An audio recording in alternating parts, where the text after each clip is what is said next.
Share market से पैसे कमाने हैं, आज आपको यही बताएंगे अपने वीडियो में।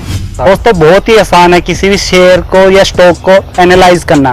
अभी आपको बताते हैं एनालाइज किस किस तरीके से हो सकता है। अभी आपको बताएंगे वैल्यू इन्वेस्टिंग। वैल्यू इन्वेस्टिंग में आप ऐसे समझ लो कि आपने किसी दुकानदार से सब्जी खरीदी, उसकी वैल्यू है 50 रुपये, आपने 50 रुपये दिया और उसने आपको कुछ धनिया या कुछ हरी मिर्च फ्री दे दी, तो आपको वो वैल्यू फॉर मनी लगा। अभी यही चीज़ आप मान लो कि किसी शोरूम में जाते हो या किसी बड़े मार्ट में जाते हो, उधर से आप खरीदते हो ये सब कुछ, पर आपको क्वांटिटी भी कम मिलती है और वैसे फ्री में कुछ मिलता भी नहीं है, तो आपको लगता है ये वैल्यू फॉर इन्वेस्टिंग नहीं हुआ। अभी आपको बताते हैं ये आप कैसे किसी कंपनी के शेयर की वैल्यू आप कैसे डिफाइन कर सकते हो, वो आपके शेयर की प्राइस आपके लिए वैल्यू फॉर मनी है या नहीं। इसमें अभी आपको निकालनी पड़ेगी इंट्रिंसिक वैल्यू। इंट्रिंसिक वैल्यू निकालने के लिए कुछ रेशोस है जिनको आप डिफाइन कर सकते हो, अपने कैसे भी आप फाइंड कर सकते हो। पहली है पी रेशो। इसमें आप देख सकते हो सिंपल ही मतलब है कि आपने जितने पैसे इन्वेस्ट किए हैं उस पर आपको अर्निंग क्या होगी। प्राइस टू इनकम सिंपल आप मतलब समझ लो कि आपने किसी कंपनी में पैसे लगाए हैं, उसको आपको 1 रुपये कमाने के लिए कितने रुपए उसमें इन्वेस्ट करने पड़ेंगे। सिंपल ही मान लो ये 1 से 2 रुपये के बीच में हो तो ये बहुत ही अच्छा है पी रेशो। पर आप मान लो ये कभी कभी ये पी रेशो ज़्यादा भी बता देता है किसी किसी कंपनी के लिए। फॉर एग्जांपल अडानी में, क्योंकि अडानी का फ्यूचर प्रेडिक्शन बहुत अच्छा है, मतलब ये फ्यूचर में बहुत अच्छा काम कर सकता है, इसलिए इसको कई बार NSE BSE से भी ज़्यादा बता देता है, क्योंकि ये फ्यूचर डिपेंडेंट भी होता है कई बार। तो आपको ये ध्यान में रखना है कि कंपनी आगे क्या काम कर सकती है, कैसे ग्रोथ हो सकती है। अभी आपको बताता हूँ पीवी रेशो। पीवी रेशो का मतलब प्राइस टू बुक। आपने किसी शेयर को किस वैल्यू में बुक किया है, ये मान लो कि आप ये पीवी रेशो ऐसे मान लो कि किसी कंपनी आपने 100 रुपये इन्वेस्ट किए हैं और उसकी बुक वैल्यू भी 100 रुपये है, तो इसकी आप मान लो आप इसको कट करोगे तो 1 रुपये आ जाएगा, 1 या 2 रुपये। ये जितनी कम हो उतना अच्छा है। आप ये जरूर नोटिस करना, अभी किसी भी शेयर में आप इन्वेस्ट करने से पहले प्राइस टू बुक का वैल्यू जरूर फाइंड करना।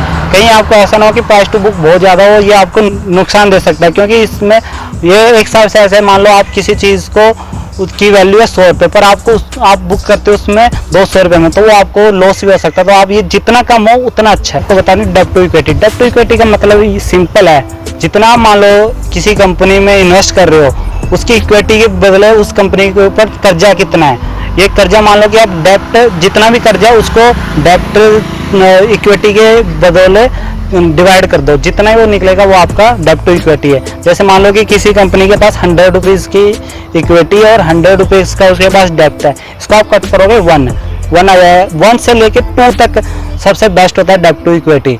ये जितना कम हो उतना ही बेस्ट है, क्योंकि इसमें ये ऐसे मान लो किसी कंपनी के पास कर्जा कितना है, कर्जा जितना कम होगा उतना ही कम है और उतना ही ग्रो करने में उसका फायदा है। डेब्ट टू इक्विटी एक और फैक्टर पे डिपेंड करता है जिसको बोलते हैं रीपेइंग कैपेसिटी। किसी कंपनी की रीपेइंग कैपेसिटी कितनी है।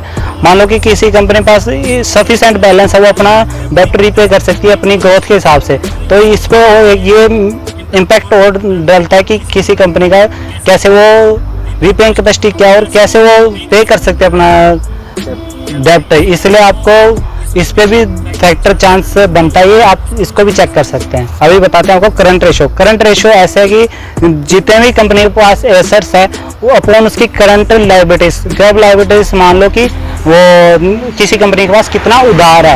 एसेट्स होता है कि किसी कंपनी के पास कितना स्टॉक है, कितनी बिल्डिंग है, सब कुछ कितना पैसा सबको एसेट्स में आ जाता है। ये जैसे मान लो कि किसी के कंपनी के पास 20 रुपये के एसेट्स हैं और 10 रुपये की उसके उधार है, तो ये 2 आ जाती है ना, वो ही है। इसका जितना कम इसका वो होगा ना उधार लायबिलिटीज आप मान लो उधार, वो जितना कम होगा उतना अच्छा है। पर ये जितने एसेट्स ज़्यादा हैं उतनी ज़्यादा वो करंट रेशो उतना अच्छा है। इसका मतलब कि कंपनी के पास एसेट ज़्यादा और उसके पास लायबिलिटीज या उधार देना कम। वीडियो में आपको बताया वो आप एक नोटबुक पे नोट कर लो, जो आपके लिए आसान होगा आगे फ्यूचर प्रेडिक्शन या अपनी फर्स्ट शेयर बाय करने के लिए। आज की वीडियो के लिए बस इतना ही। कल अगर फर्दर वीडियो में हम आपको बताएंगे किसी स्टॉक को कैसे पिक करते हैं और क्या क्या रेशो से बच गए, और स्क्रीन शेयर करके आपको बताएंगे कौन कौन रेशो कैसे कैसे डिपेंड करता है, क्या मार्केट कैप होता है किसी कंपनी का, वैल्यूएशन क्या है किसी कंपनी का, सब कुछ हम आपको कल के वीडियो में बताएंगे।